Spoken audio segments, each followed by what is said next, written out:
You know how we've gotten used to looking at Gen Zers as young? Well, guess what? They're all grown up. Along with all that so-called adulting also comes adult responsibilities, and it does not come cheap.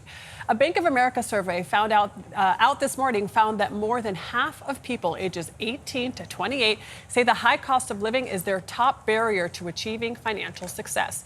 And 35% say their total monthly spending is higher than expected. Joining us first with the details of this survey is Bank of America's Holly O'Neill. Hi, Holly. Hey, Holly. Good morning. to see you. So, talk to us about the financial health of Gen Zers. Well, as you said, Gen Zers are figuring out that adulting is expensive.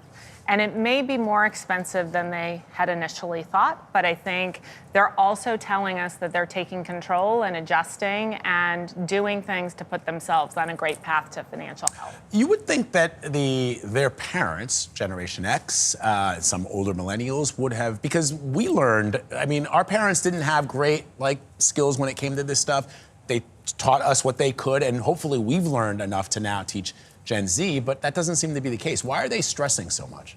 I actually think that they are learning and they're taking in all the information, but what's stressing them out are the things that you would expect. Rent is a little higher than they expected. Groceries are a little higher. I mean, I look back to the olden days when I was starting out, and those things are higher than you expect. Right. So I think they are learning and they are taking it all in. Do you see any differences between Gen Z and other generations? Is this just part of being in your 20s, or is there something specific about Gen Z? I think it is part of being in your 20s. They're experiencing the stress, the worry, the importance of being financially responsible, but they are also big consumers of information. And they're using that information to put themselves on a better path. They're setting more budgets. They're shifting their spending patterns to account for what they're experiencing as a higher cost of living.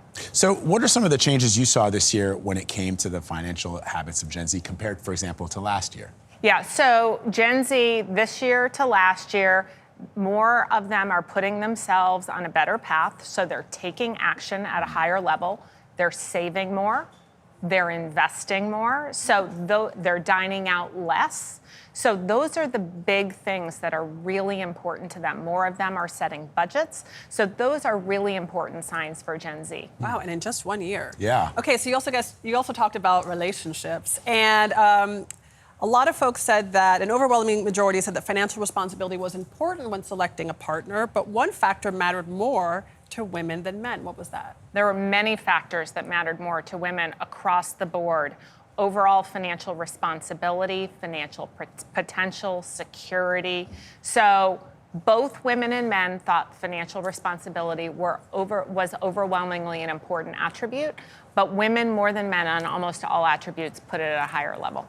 Wow, really fascinating. We'll have to dig into that next. Yeah, really cool. My very first bank account was Fleet Bank, which was bought by Bank of America. Is that right? Yeah, in college. That's where I started. Really? Yes. Fleet? Yeah. Yes. Remarkable. Yeah, I remember remember the little passbook? You had a little passbook, and you would take it to the bank and you would show the bank. And now your passbook is right on your phone. On your phone, yeah. Holly O'Neill, thank you very much. Really interesting data. Thanks.